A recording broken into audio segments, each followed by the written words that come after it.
shocking incident that has been reported. A mentally challenged woman was assaulted, slapped, pushed out of hospital by police sub-inspector in Kanpur. The entire act was caught on camera. This mentally challenged lady had ventured into a hospital, Nirja Hospital in Bilhor area of Kanpur, was physically assaulted and pushed out of the hospital by a police sub-inspector. The incident happened on Thursday evening after the mentally challenged lady refused to leave the hospital premises, and hospital staff called the police. Sub-inspector who came in grabbed the woman by her hair, slapped her and then pushed her out of the hospital. Amir joins us for more on the story. Shocking state of affairs. Amir, is this the way we treat our mentally challenged?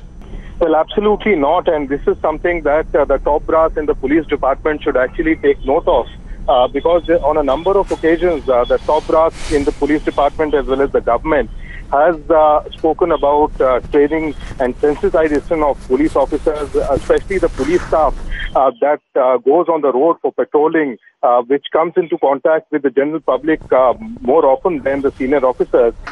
It is that staff which needs to be sensitized and trained how to deal in such situations. But it seems that this sub-inspector was completely uninitiated with all of this, and that was why perhaps he reacted in this manner when the police was actually called in to somehow help them when this mentally challenged woman went inside this private hospital.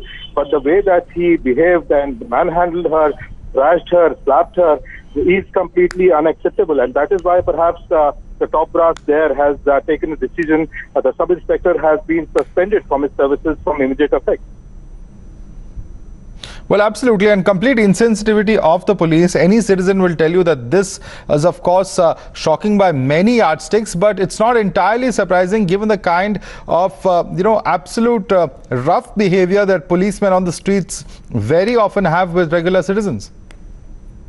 Well, absolutely, and that is why not just training and sensitization, but also, strict action in all such cases, like in this case, has been taken. This sub-inspector has been suspended from services. Now, similar action needs to be taken against any police officer who behaves with the general public, leave alone, mentally challenged persons in public. Some serious action actually needs to be taken in all such cases to make it exemplary before all such police officers and regular staff which comes into contact with public and in whose responsibility is actually to contain law and order on the ground. Well, we certainly hope that more action is taken and these sorts of acts are not repeated again. Thank you so much for joining us with your inputs on the story, Amir.